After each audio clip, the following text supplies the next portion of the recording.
Welcome back to the channel. If this is your first time here, my name is Chris Hammond, and on this channel we talk about retirement issues, helping people out to make the right decisions on their retirement and putting out these educational videos that do that.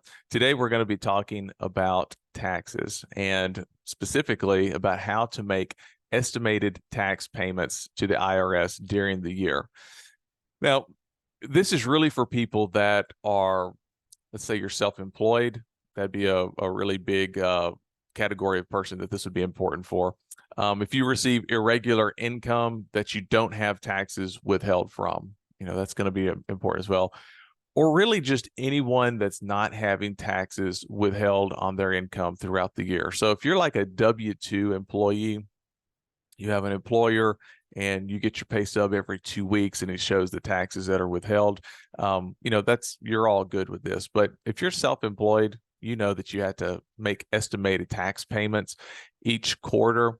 That includes, especially for you self-employed people out there, paying both sides of the Medicare Social Security tax, which comes out to be a little bit over 15%. And then you pay income tax on top of that. Well, all of that has to be kind of paid as you go throughout the year based on certain deadlines that the IRS has in place. And if you don't do that, well, what can happen is you can have penalties put against you. So that's really why this is important. Now, I'll duck down a little bit, but this is just taken from the IRS website about the underpayment of estimated tax by individuals penalty. And so this is just kind of copied and pasted straight from that. But if you underpay to a certain extent, then they can calculate against what you didn't pay and put a penalty on that and charge interest on that as well.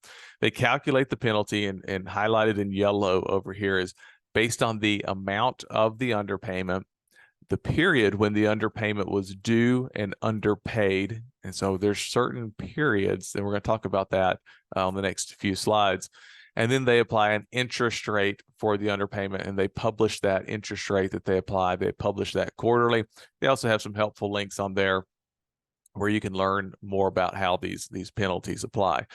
This is one way where if you're wanting to minimize taxes and maximize what you get to keep in your own pocket, this is one easy way to do that, to make sure you're making the sufficient estimated payments every quarter, so that you don't have to leave this extra tip to the IRS that's really unnecessary. Now, the estimated payments are due on based on which quarter you're in. So let's say quarter one, those estimated payments for what you earned during that first quarter are due by April 15th. And that's also corresponds with when you have to have your tax returns filed for the prior year as well. For the prior year. So for instance, in 2023, when we're filming this, April 15th of 2023 was when you had to have your 2022 taxes filed.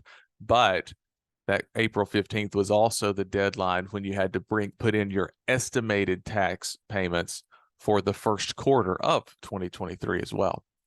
So you have April 15th, then you have June 15th, September 15th is the third quarter, and then January 15th is for the fourth quarter of the year prior. Now, you're going to notice that these due dates for these payments, they don't correspond exactly when the quarter is. It's not like there's one at the end of March 31st or, at the end of every quarter like that.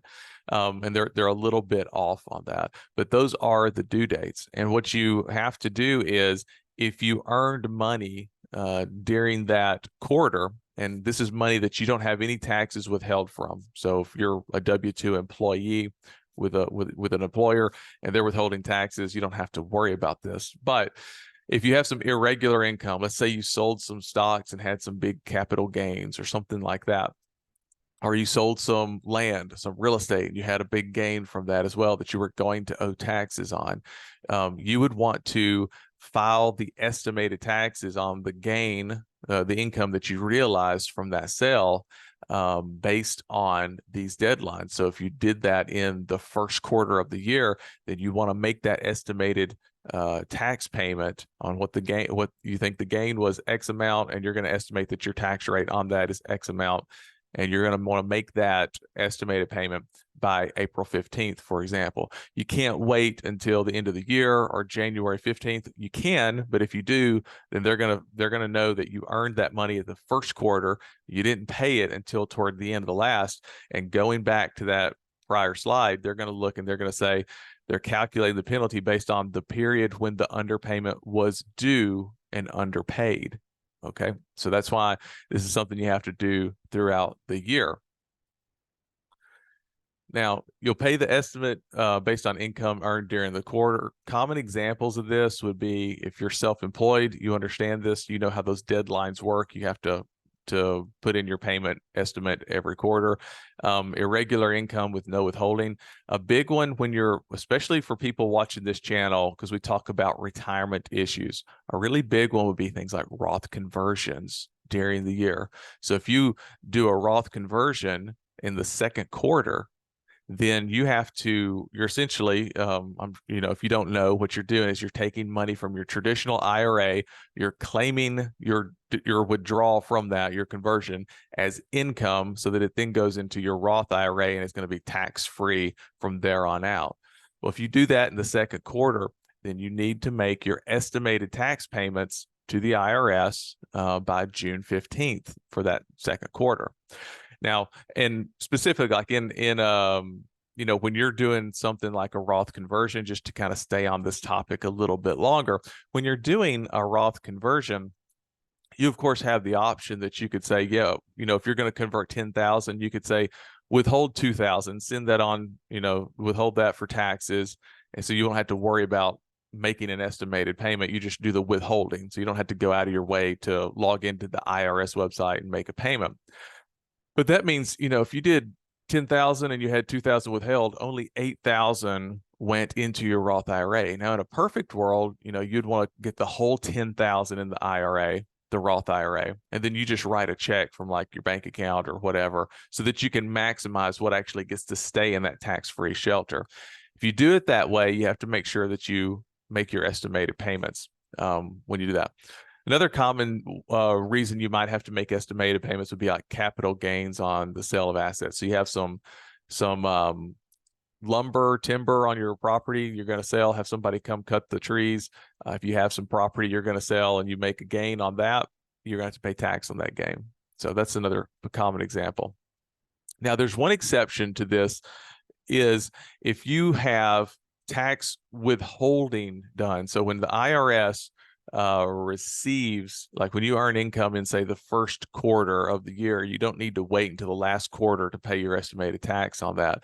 But there's one thing that is preferentially treated, and that's when you have income that does have tax withholding against it. So if you had some gains during the year and you never made estimated tax payments on those deadlines, you could, toward the end of the year, take a big withdrawal from an IRA and do a large percentage of tax withholding from that IRA.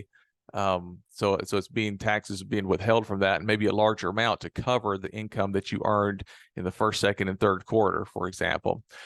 That income that's withheld, that tax withholding, is preferentially treated. In other words, it counts as if it was received throughout the year. So even though you didn't actually have that tax be withheld and sent in to the IRS until the last quarter, they're going to treat it as if it had been received by them throughout the year, which could help you to avoid an underpayment penalty if you have skipped out and not made those estimated payments earlier in the year.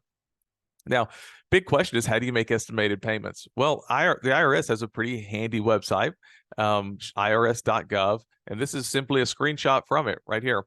I've highlighted these two different places you can go to make a payment. It's literally called Make a Payment. You just click on it, follow the prompts. It's very easy. I highly encourage that you do these estimated payments online, so there's a digital record instead of mailing it in, because then you have something else to contend with. Did they receive the letter? Did it get lost in the mail? My check? All that kind of stuff. Or you can actually open up an account at the IRS, sign in to your account. I have that highlighted here as well. And then when you sign into your account, there's a lot of information that you can see on there as well. They also have an option on there that says Make a Payment. So really handy, really easy to do. Well, that's all I've got for today. If you want any other help with your retirement planning, head on over to my site, retirementplanningmadeeasy.com. You can download a free copy of our essential step-by-step retirement guide that can give you some really handy tools to help you out with planning your own retirement. And until next time, I'll see you guys on the next video.